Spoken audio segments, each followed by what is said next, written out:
salah satu jebakan dalam hubungan suami istri dan hubungan rumah tangga adalah asumsi yang berbunyi seharusnya dia sudah tahu.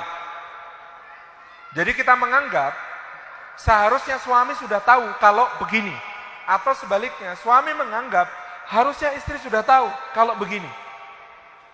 Ini jebakan yang paling sering menimbulkan masalah. Karena kita itu merasa seharusnya dia sudah tahu.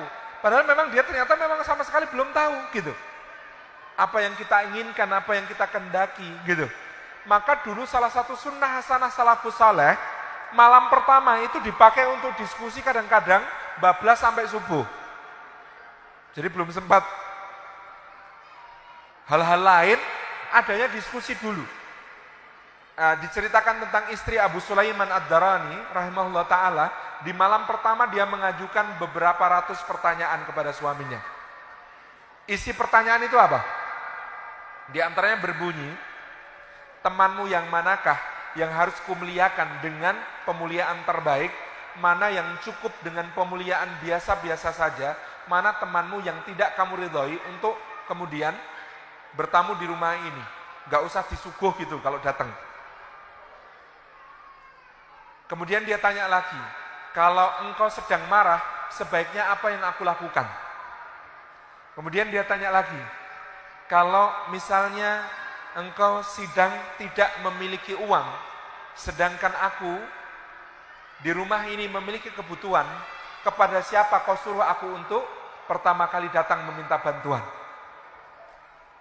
Terus pertanyaan banyak gitu. Ini menunjukkan luar biasanya para salafus saleh di dalam menata rumah tangganya. Mereka tidak terjebak asumsi yang mengatakan seharusnya dia sudah tahu. Enggak, tetapi dia tanyakan, dia clearkan. Mas, kalau aku sedang marah, kita kasih tahu juga, sebaiknya Mas jangan membantah semua yang aku ungkapkan, Mas. Karena yang aku ungkapkan itu tidak untuk didebat. Itu bukan pemikiran rasional, tapi itu ungkapan emosional. Jadi lebih baik kamu dengarkan dulu ya Mas ya, kalau aku marah. Nanti fakta-fakta yang salah, persepsi-persepsiku yang salah, tolong diluruskannya kalau aku sudah dalam keadaan tidak marah. Kalau aku pas marah, jangan coba-coba ya Mas ya. Misalnya kita memberitahukan hal seperti ini, bagus, karena nanti suami bisa tepat bersikap ketika kita memang dalam keadaan sedang marah. Jadi persepsi, asumsi bahwa harusnya dia sudah tahu kalau aku lagi marah itu jangan di debat gitu. Ini adalah asumsi. Sebaliknya juga tadi bertanya, Mas, kamu senengnya aku gimana sih? Kamu senengnya aku pasif apa aktif sih? Kamu kalau ada tamu, kamu kasih kode ya Mas, mana tamu yang sebaiknya kusuguhkan madu, mana tamu yang sebaiknya kusuguhkan empedu, misalnya begitu ya. Jadi ini dikomunikasikan Pak, dibicarakan, sehingga kemudian masing-masing keluarga, anggota keluarga itu memiliki SOP yang benar menangani berbagai macam keadaan yang terjadi di antara mereka. Baik ketika marah, ketika senang, dan lain sebagainya. Nah kalau kemudian kita belum terbiasa membicarakan ini, kita boleh mengambil momen-momen yang spesial. Misalnya kita liburan. Memang kita rencanakan liburan ini untuk musyawarah keluarga. Ada teman saya punya kebiasaan musyawarah tahunan di saat liburan. Di situ akan ada muhasabah, ada evaluasi, apa saja kesalahan suami selama setahun, apa saja kesalahan istri selama setahun, apa kesalahan anak-anak selama setahun, apa nilai-nilai plus yang sebaiknya dipertahankan dari suami, apa nilai-nilai positif yang sebaiknya dipertahankan oleh istri, apa hal-hal positif yang sebaiknya dipertahankan oleh anak.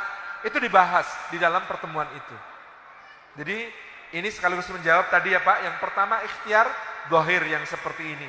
Tentu saja ada ikhtiar batin, amalannya adalah doa. Persering saja, Rabbana hablana min azwajina wa dzurriyyatina qurrata a'yun waj'alna lil muttaqina imama. Ini doa yang harus kita perbanyak di dalam berbagai kesempatan. Jadi, ibu-ibu dan bapak-bapak yang dirahmati oleh Allah Subhanahu wa taala, ini adalah cara kita untuk kemudian berharap kepada Allah, Allah memberikan yang terbaik untuk diri kita dan keluarga. Dalam berbagai macam hal yang terpenting adalah konsekuen. Kalau kita menginginkan keluarga kita seperti apa, kita sendiri juga harus sedemikian itu bagi keluarga. Nabi SAW itu memuji seorang ayah sebagai ahli surga. Apa yang dilakukan ayah itu? Dia gantungkan cemeti cambuk di dekat pintu. Lalu dia berkata kepada keluarganya, anak-anakku sekalian, kalau kalian dapati ayah kalian melanggar apa yang digariskan Allah dan Rasulnya, kalian pukul ayah kalian pakai cambuk ini, nak. Sebaliknya pula, kalau ayah mendapati kalian melanggar apa yang menjadi batasnya Allah dan Rasulnya, ayah juga akan memukul kalian, nak, dengan cambuk ini. Konsekuen. Jadi ini salah satu metode pengajaran yang paling mendasar adalah konsekuen. Itu bagi orang tua. Dan Pak, ini sayangnya bukan bahasan parenting. Salah satu yang penting dalam parenting adalah qaulan sadida. Ucapan itu harus lurus, lempang, konsisten. Termasuk orang tua itu suka membingungkan anak. Contoh, Bu. Sekarang dia minta sesuatu. Mi, kakak minta ini. Enggak boleh, Kak. Kamu itu masih kecil. Itu bukan buat anak kecil. Enggak boleh ya. 5 menit kemudian kita suruh dia membelikan sesuatu ke warung. Lalu dia malas. Kita bilang, Kak, kamu tuh udah besar. Masa enggak bisa bantuin Umi? Apa yang terjadi pada anak? Confused, Bu. Bingung. Jadi aku ini sudah besar atau masih kecil? Atau sudah kecil atau masih besar? Bingung. Karena apa? Karena orang tuanya omongannya nggak konsisten.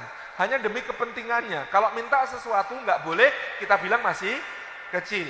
Kalau disuruh sesuatu nggak mau, kita bilang kamu sudah besar. Confused, Bu. Bingung. Ini salah satu di antaranya yang kalau bisa pola komunikasi kita dirapikan di dalam keluarga. Demikian. Allah a'lam bishawab.